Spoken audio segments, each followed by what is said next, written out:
Okey, Assalamualaikum warahmatullahi wabarakatuh. Saudara-saudara sekalian, saya mengharapkan anda dalam keadaan sihat walafiat, satu family, dan saya doakan anda sentiasa dalam keadaan tenang dan boleh mendapat lagi ilmu pada hari ini. Kalau badan dah sihat walafiat, memang kita boleh buat kerja yang lebih bagus, betul? Baik, bismillahirrahmanirrahim. Assalamualaikum warahmatullahi wabarakatuh. Baik, kita mulakan. Ada 3 rahsia asas bagaimana kita boleh menjaga kesihatan, dan hari ini bukan seperti biasa yang saya ceritakan. Anda mungkin nak dengar cuma diet saja, tapi tak, saya nak cuba bagi secara menyeluruh, tapi ada sedikit luar daripada kebiasaan. Boleh? Alright. Nombor 1 ialah anda pernah dengar mifiroterapi tu. Saya nak kupaskan secara yang boleh diaplikasikan dan you boleh terus kalau tengah menghadapi kanser ataupun nak menghindari daripada kanser. Itu nombor 1, penyakit yang paling serius dan paling menakutkan. Nombor 2 adalah penyakit-penyakit lain yang dinamakan penyakit kronik. Boleh you bagi fahaman tak bila saya kata penyakit kronik tu, apa yang you faham? Rheumatoid arthritis, betul? Lagi? Ambil yang senang-senang, yang biasa you dengar. Yang kronik, yang lebih daripada 6 bulan tu, 3 serangkai tu, betul? Apa dia 3 serangkai? Heart disease, high blood pressure dengan diabetes. Betul, pandai. Kita tambah lagi yang penyakit obesity sekarang dah diiktiraf sebagai penyakit kronik. Memang lama betul kita dah besar, betul tak? Okey, jangan malu. Ramai orang masalah buah pinggang, yes. Lagi ni masalah psoriasis, tak mau tulis. Masalah autoimmune, yes. Jadi supaya you dapat buka minda you terus. Penyakit eczema, penyakit asma, bahkan kalau you ambil daripada kepala pun, penyakit-penyakit kronik seperti kalimomo tu pun penyakit yang kronik juga, dah bertahun-tahun tak hilang-hilang, berkeping-keping kulit you, betul tak? Ini pun ada kaitan dengan masalah you punya fungsi badan juga. Liver problem, fatty liver, yes. Alright. So apa saja seperti gout, jangan lupa. Arthritis, ada tak? Thyroid, yes. Baik, kita nak cerita tentang macam mana kita boleh mengatasinya atau melawan atau menghindari yang lebih baik. Okey. Ready? Nombor 1, tidak lain tidak bukan, kita mulakan dengan minda dahulu. Ramai orang akan cuba membuat persiapan nak dengar tentang fizikal, betul tak? Tentang makanan, tentang sayur-sayuran. Tapi bagi saya, selagi mana minda tak dibetulkan, walaupun you tak suka dengar ke, minda dahulu. Ni ulcerative colitis, irritable bowel syndrome terutama sekali. Apa? IBS tu kan. Ramai orang. Bell palsy tak? Bell palsy disebabkan oleh virus. Sekejap je. Selalunya dalam masa paling tinggi 2 bulan you akan recover. Kalau tak recover, bukan bell palsy lah tu, ada benda lain. Ataupun mungkin ada sikit berpanjangan, itu saja. Okey. Yes, masalah anxiety, masalah kemurungan, panic attack, very important. Ramai orang makan dalam, dia simpan, dia takut nak cerita ke orang. Gastritis, bererti berpuluh-puluh penyakit ya, yang kronik, betul tak? So saya kata apa, bermula dengan minda dahulu. Cuba cek minda anda semua, cuba tengok, pegang kepala kejap. Kalau kita boleh scan, terscan sekejap. You rasa-rasa, okey, minda kita dalam ni, kenapa orang suka dengar, tak suka dengar, kadang-kadang dari sudut psikologi ni. Sebab apa? Dia tak nampak tau. Sebab you sendiri tak boleh cerita ke orang. Orang sendiri tak boleh nampak you. Tetapi you tengok kalau tangan saya jadi macam ni, macam tu. Sikit-sikit macam tu. Macam tu. Okey, dan tak berhenti. Dalam 5 minit, lepas tu dia berhenti sekejap. Lepas tu datang balik. You rasa-rasa saya normal ke tak normal? Tulis kat situ, normal ke tak normal? Cepat. Lepas tu you tengok macam tu, ataupun macam tu. Pernah tak you tengok orang? Okey, normal ke tak normal ni? Cepat tulis. Ni real ni, ada orang sakit macam ni. Okey, ataupun macam tu, ataupun macam tu, ataupun macam tu, ada tak? Ataupun getar-getar je tangan macam tu. Nak ambil barang habis. Kalau kopi, nak minum breakfast, tak normal, betul? Baik, saya nak tanya you, ini disebabkan you nampak. Saya nak tanya you sekarang, tuan-tuan dan perempuan sekalian, minda you dia melompat-lompat tak? Jawab. Cepat. Minda kita ni melompat-lompat tak? Ataupun tak melompat-lompat? Dia steady je. Minda kita, orang putih kata, ada yang dinamakan monkey thought. Faham tak? Pemikiran macam monyet. macam kera yang melompat-lompat. Betul-betul. Memang kita selalu ni pagi ni saja dah melompat-lompat ni, kalau tak salah saya tadi. Betul tak? Sebelum you dengar lecture I ni, mungkin tengah dengar lecture ni pun nampak macam you berfokus kepada saya, tapi dia melompat kan? Baik, saya nak tanya you, kalau dia melompat-lompat tak tahu macam mana dia melompat, bahkan mungkin kalau dia berbentuk tangan, dia dah macam lebih teruk, kadang-kadang kanan, kadang-kadang kiri, kadang-kadang atas bawah. Betul? Kadang-kadang dia mati terus, tak boleh fikir lagi dah, terlalu banyak letih. Jadi soalannya, kenapa kita tak boleh kata otak kita tak normal? Kita masih kata kita normal lagi. Maka apabila you dah tahu otak kita pun boleh macam tu, macam ni, macam tangan kita, berarti yang ni lah nak kena dibetulkan dahulu. Sebab apa? Dalam otak ni, walaupun dia statik, tak nampak, sebab ada tengkorak, dia tak boleh keluar masuk melompat. Kalau dah boleh keluar masuk, otak ni boleh jadi belun, dia dah melembung-lembung, dah tutup-tutup, dah kecut-kecut, besar balik, kadang-kadang meletup-letup pun. Betul tak? Tuan-tuan sekalian, inilah yang dimaksudkan asas pertama untuk menjaga kesihatan, supaya kita sihat walafiat, mestilah minda dahulu dibetulkan. Kalau you dengar lecture-lecture saya daripada sekarang, akan membawa ke arah membetulkan minda dahulu. Jangan you rasa benda tu tak important. Saya selalu kata, jangan lepaskan peluang mencari jalan untuk mententeramkan jiwa. Memang dengan mengingati Allah sahaja kita dapat mententeramkan jiwa, tetapi kita boleh bantu lagi.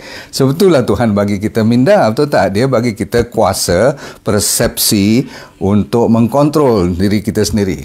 Kalau tidak, Tuhan bagi sama kita dengan binatang lah juga, kan? Dengan ulat lah. Bahkan binatang pun ada emosi, betul tak? Jadi berarti kita dibezakan dengan binatang. Kalau dipanggil chimpanzee, orang buat kajian sains, dia punya DNA, tahu DNA, dia punya kromosom, dia punya signal, dia punya ni lah, genetic factornya. Perbezaan kita dengan chimpanzee yang paling dekat cuma 3-4% saja perbezanya. Bahkan orang kata 1 hingga 3% je dia punya perbezaan dari segi genetik. Tetapi dari segi pemikiran, kita dengan chimpanzee, woi, macam langit dengan bumi jauh. Betul? Sebab itulah kita special. Jadi kalau kita special daripada hari ini, belajar prinsip pertama, iaitu betulkan minda dahulu untuk lawan penyakit termasuk kanser dan penyakit kronik. Sebab apa? Saya ambil kanser sebagai contoh pada hari ini. Sebab you mesti kata, Allah doktor, bukan senang nak handle kanser. Betul. Tetapi kita kan semua ada kanser. Semua. Cuma sikit banyak, keluar tak keluar aja, timbul tak timbul saja, kan? Macam ni lah. Kalau di Kuala Lumpur, ada tak you rasa pencuri kecil-kecilan ataupun pickpocket yang kadang-kadang, kat kedai ke, kat tempat-tempat pasar-pasar ke, tempat orang ramai-ramai ni, kadang-kadang ada tak yang kadang-kadang tempat yang sunyi-sunyi, ada tak perompak kecil-kecilan ni? 1-2 kat sana you dengar, kadang-kadang kat Ampang, kadang kat Shah Alam, kadang kat Subang Jaya. Betul? Kadang-kadang nun jauh kat Johor Bahru, sekali-sekala berlaku kat Penang, kat Kuching. Tapi tak jadi masalah, kan? Sama juga negara, kalau bandingkan dengan body kita ni, ada kat bahagian pipi sikit-sikit, ada kat ni lah, kanser ni macam kriminal, orang-orang nakal ni, orang jahat ni, ada kat punggung, bahagian usus, ada juga kat liver. Betul? Kadang-kadang dia keluar kat thyroid, kadang-kadang kat bahagian paha, kat dalam tulang pun ada. Tapi tak jadi masalah.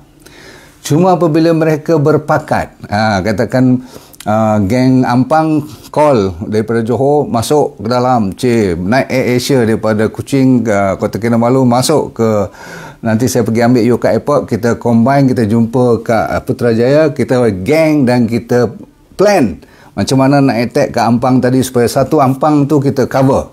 Itu yang menjadi masalah. Jadi sebelum dia kumpul, kita kena betulkan apa? Signal daripada minda dahulu. Sebab inilah HQ dia, headquarters dia, yang akan hantar message kepada tulang-tulang kita, bone marrow kita, yang mengeluarkan stem cell yang baik-baik, ataupun kepada bakteria kita kat dalam usus-usus kita, untuk sel-sel darah putih juga, untuk melawan dan tangkap awal-awal lagi sebelum dia berkumpul, buat planning. Faham? Jadi caranya ialah dengan cara kontrol otak kita dulu. Contohlah kita bagi, kalau you masih lagi bermasalah tentang takut kepada sesuatu lah. Ramai orang takut pada macam-macam dalam dunia ni. Terutama sekali takut mati contohnya kan. Memanglah rupa-rupanya you kalau takut mati betul tak apa. Sebab you tahu bahawa kematian adalah kepastian. Memang kita pasti akan mati dan kita tahu dunia kita ni singkat. Dan perlu digunakan sebaik mungkin, betul? Maka bila saya kata digunakan sebaik mungkin, jadi kalau you gunakan ketakutan kepada kematian tu sebagai untuk membawa kepada positif pembuatan amalan semua terbaik untuk kita melabur diri untuk pergi ke dunia satu lagi itu, akhirat nanti, maka kita akan buat terbaik. Jadi bila kita akan buat terbaik, kita tak bolehlah fikir benda-benda yang tak elok, benda negatif semua, dan daripada pemikiran tu akan jadi perbuatan. Maka cancer cell pun takut kepada orang yang steady ke atas ni, pada orang yang menggunakan secara yang positif dan secara efektif. Itu sebabnya nombor satu ialah penggunaan bina. Maklum saja sekarang ni ramai yang takut kepada dua perkara. Apa lagi dia takut? Dia takut dan dia masih lagi, sebenarnya bukan takut saja, dia masih lagi membawa beban lepas. Dipanggil dalam bahasa psikologi, dipanggil memory. You masih ada lagi memory yang tak lepas tak? Selalu saya kata, file lama ataupun bag lama, kalau you tak buang dia, memang sangkut. Satu. Nombor dua, yang paling saya lebih risau ialah imajinasi. Ramai orang berimajinasi benda yang kalau positif tak apa, jarang-jarang you boleh fikir benda yang masa depan aku lebih baik. Selalunya dia fikir apa? Kalau aku dah sekarang macam ni, mak bapak aku pun ada kanser, dia pun ada diabetes, confirm aku kena. Biarlah aku let go je. Itu yang jadi masalah. Padahal kalau dah ada genetic factor, dia harus lebih kuat lawan dia. Nampak? Jadi memori dan imajinasi ni kadang-kadang disalah pakai sehingga kan dia lupa kepada yang dia tengah enjoy sepatutnya sekarang, tengah bersyukur sekarang supaya dia dapat nikmat anugerah Allah yang rahmat dia bagi hari-hari, boleh bercakap, boleh dengar sekarang, boleh makan pagi tadi. You seharusnya mencari solusi. You bukan berperang. Kalaulah you kat Ukraine tu lainlah, ataupun you kat Yaman ke bergaduh dengan negara-negara jiran ke apa lainlah. Tapi you tak ada masalah. Kita sendiri yang menyiapkan diri, preparation untuk kalau tak bermasalah pun macam dah bermasalah. Habis? Boleh ke body kita lawan dengan kanser punya geng tadi yang tengah berkumpul kat Putrajaya tu? Dia dah siap perjalanan nak pergi ke Ampang nak attack. You masih lagi duk bergaduh benda lain. Maka nombor dua, ready? Saya nak bagi nombor dua sekarang. Habis nombor satu, banyaklah lagi cerita, tapi kita rangkumkan kepada nombor dua. Nombor dua ni lebih mustahak. Dengar. Perkataannya ialah physical. Tadi minda, nombor dua physical. Kalau kita ambil 200 tahun yang lepas, kita tak saya fikirlah 2000 tahun lepas, tak boleh bayangkan tu tak, ataupun tak payah 500 tahun, ambil 100-200 tahun cukup. You rasa-rasa 100-200 tahun yang lepas, atuk nenek moyang kita dahulu, dia punya pergerakan sama kita sekarang tak? Saya mengaku dulu. Allah Akbar, jauh beza. Jadi kalau kita bandingkan kali ganda aktiviti, berapa kali ganda? Moyang ada tak 2 kali, 3 kali? Bak kata orang, ada setengah kajian, mereka hampir 20 kali ganda aktiviti mereka berbanding dengan kita. 20 tu minimum lah. Berarti daripada bangun sampai dia orang tidur malam, mereka tidak ada rest. Tapi bagi mereka itu bukan pekerjaan. Bagi mereka itu adalah sebahagian daripada kehidupan. Jadi tuan-tuan sekalian, sebab tu hari ni punya topik, you kena pegang elok-elok. Kalaupun kita tak boleh ikut serta sampai 20 kali ganda. Setengah orang kata kalau dia berkebun kat sana tu, daripada pagi dia keluar dengan, kalau saya bayangkan nenek saya tu ataupun kawan-kawan punya neighbor tu, dia orang masih lagi ada bicycle yang besar yang ada galang tengah tu kan, yang bila budak kecil nak belajar dia naik sengit bicycle tu ke hoyong hayang macam tu. Tapi tu zaman baru 6-70 tahun lepas, betul tak? Ataupun lebih kurang je. Tapi kalau 200 tahun lepas, saya ingat tak tahulah berapa kali ganda. Maka kalau kita boleh fikir balik, Sebab itulah mereka kuat. Sebab itulah tulang mereka tak reput. Sebab itulah you tengok semua macam besi.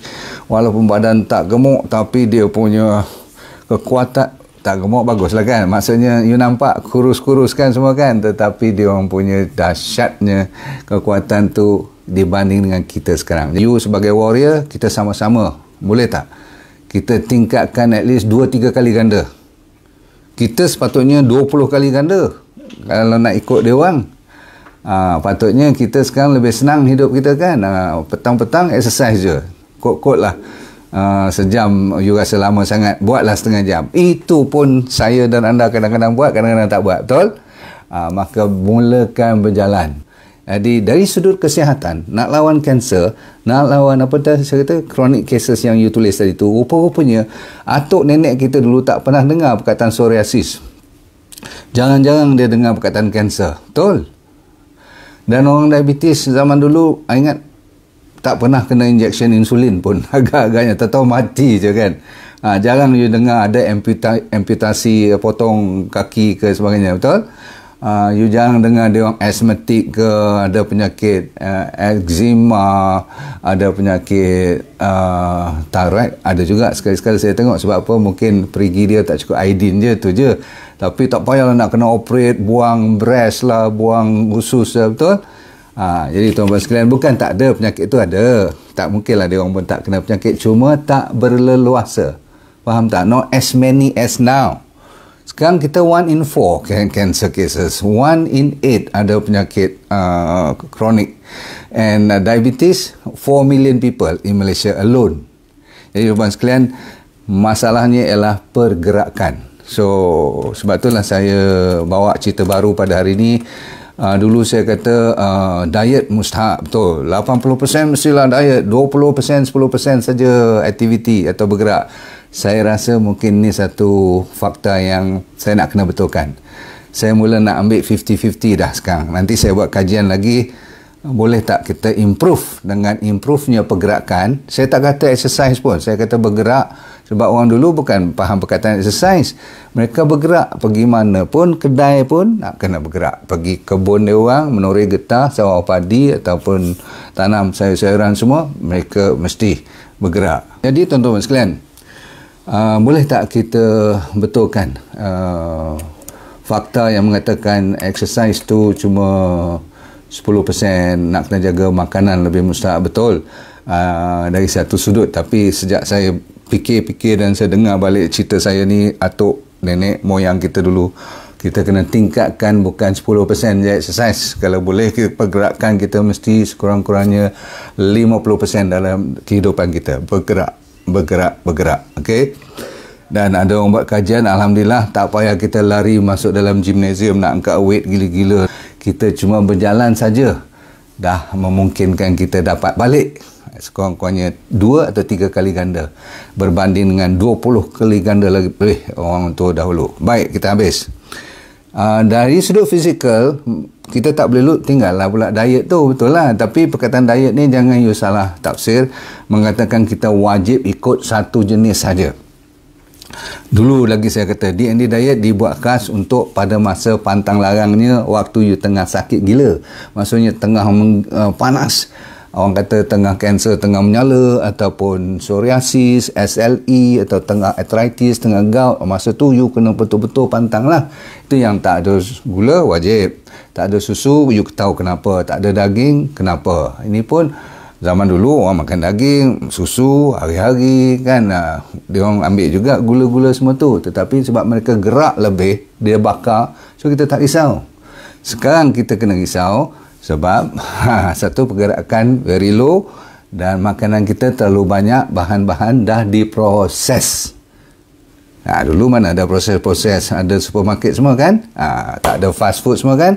Jadi diet zaman sekarang ni, bila saya kata ikut dia ni diet tu, sebab memang yang ni ajalah yang insyaAllah masa kita pantang larang tu dapat mengubah direction penyakit tu. Dia takut juga kalau banyak sayur, banyak buah-buahan, banyak benda menghijau. Kan saya cerita tentang bawang, banyak kunyit, banyak moringa, banyak serai, daun salam. Kan banyak saya cerita yang you dah dengar dulu, termasuk sampai daun pandan, daun karapole, simple-simple.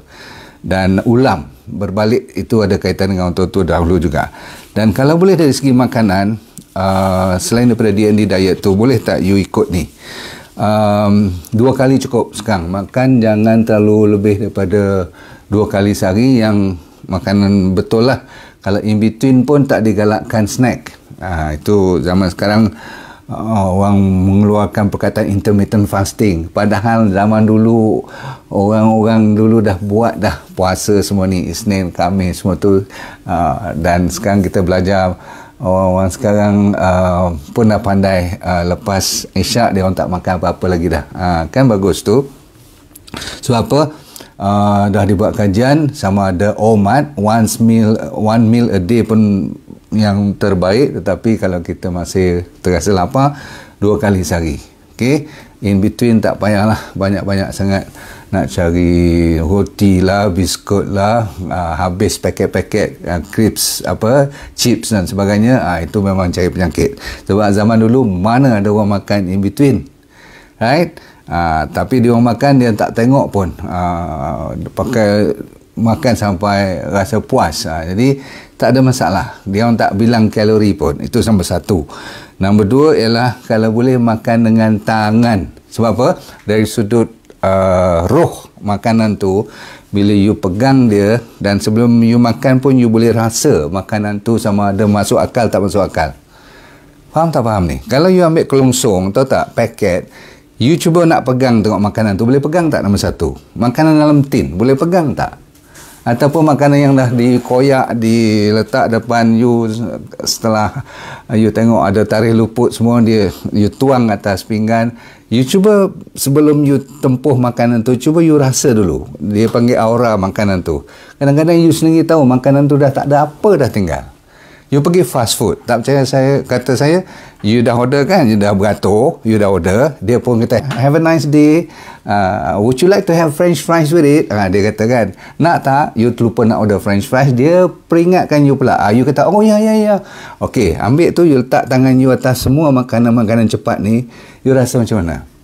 Kalau you merasakan nak pegang makanan pun dah tak ada value lagi dah tak ada khasiat lagi dah, you rasa masuk ada khasiat tak? Dan kenapa saya minta pegang dengan tangan? Cuba you tengok, kalau makanan yang panas, yang baru dimasak, baru ditanak, katakan ubi, sayur, kan fresh, pegang buah, kan rasanya lain. Barulah kita tahu bahawa tangan ini, jari ini ada signal. Dan makanan ni you kena dengan rasa syukur. Faham? Kalau orang lambat kayu makan banyak mana pun boleh, ambil lah dengan satu dulang tu, kadang-kadang dia bagi jenis sekarang lambat kayu atas meja kan. Itu semua dah mula cari naas. Sebab apa? Dia tak ada kontrol lagi dah. Manusia ni kalau buffet, tahu buffet tak? Mata kita rambang dan kadang-kadang kita bukan lapar pun, disebabkan dah bayar atau kawan belanja, terlahap semua. That is where cancer ke, chronic disease ke, tak akan baik. Okay? So, gunakan konsep bersyukur. Kalau bersyukur, takkan you nak lahap, betul tak? Itu konsep syukur. Dan tutup cerita tentang makanan saja, jangan percaya kepada sebarang diet yang tidak serasi dengan you. Maksudnya, kalau you makan, orang kata A, you makan A tapi untuk you dia tak serasi, maksudnya sampai allergic ke, sampai you rasa macam nak muntah ke, tak lalu, sampai kena paksa, tak usah. Sebab ada cara-cara yang lebih, orang panggil selesa, boleh makan. Ikut elok D&D diet tu saya bagi supaya dia ada flexibility, ada hari treat day pun. 2 kali seminggu, kalau you pantang macam mana pun, dibenarkan ambil telur, kalau boleh telur kampung, daging organik kalau boleh, kalau perlu nak juga susu, ambil yang perah sendiri punya. Baik, kita tutup cerita hari ini dengan last kali, iaitu minda, fizikal dan rohania. roh inilah sebenarnya yang mengikat kita dengan Yang Maha Kuasa, sebab Tuhan saja yang bagi penyakit pada kita dan Dia boleh ambil balik. Sebab tu sebagai penutup, kalau kita lupa kepada Yang Maha Kuasa ni, kita rugi sangat-sangat lah. Sebab apa? Dia boleh macam magic show je, petik jari hilang. You pernah dengar tak orang percaya kepada miracle? Inilah miracle. Sebenarnya bukan miracle. Tuhan dah siapkan dah aturan dia. Kalau you terlupa nak connect, minta, kadang-kadang baik-baik dia nak bagi cepat baik. Sebab you lupa pada dia, dia pun lupa pada kita. Jadi itu sebagai penutup, saudara-saudara sekalian, tolong sampaikan pesan ini kepada yang seramai mungkin, terutama sekalian anak muda. Minda, fizikal dan rohaniah. Balancekan, insya-Allah kita akan jadi sihat walafiat, termasuklah penyakit kanser dan juga penyakit-penyakit yang serius yang sampai kronik bertahun-tahun lamanya. Assalamualaikum warahmatullahi wabarakatuh. Dunia bahagia, akhirat syurga. Let go and feel good all the time. Bye.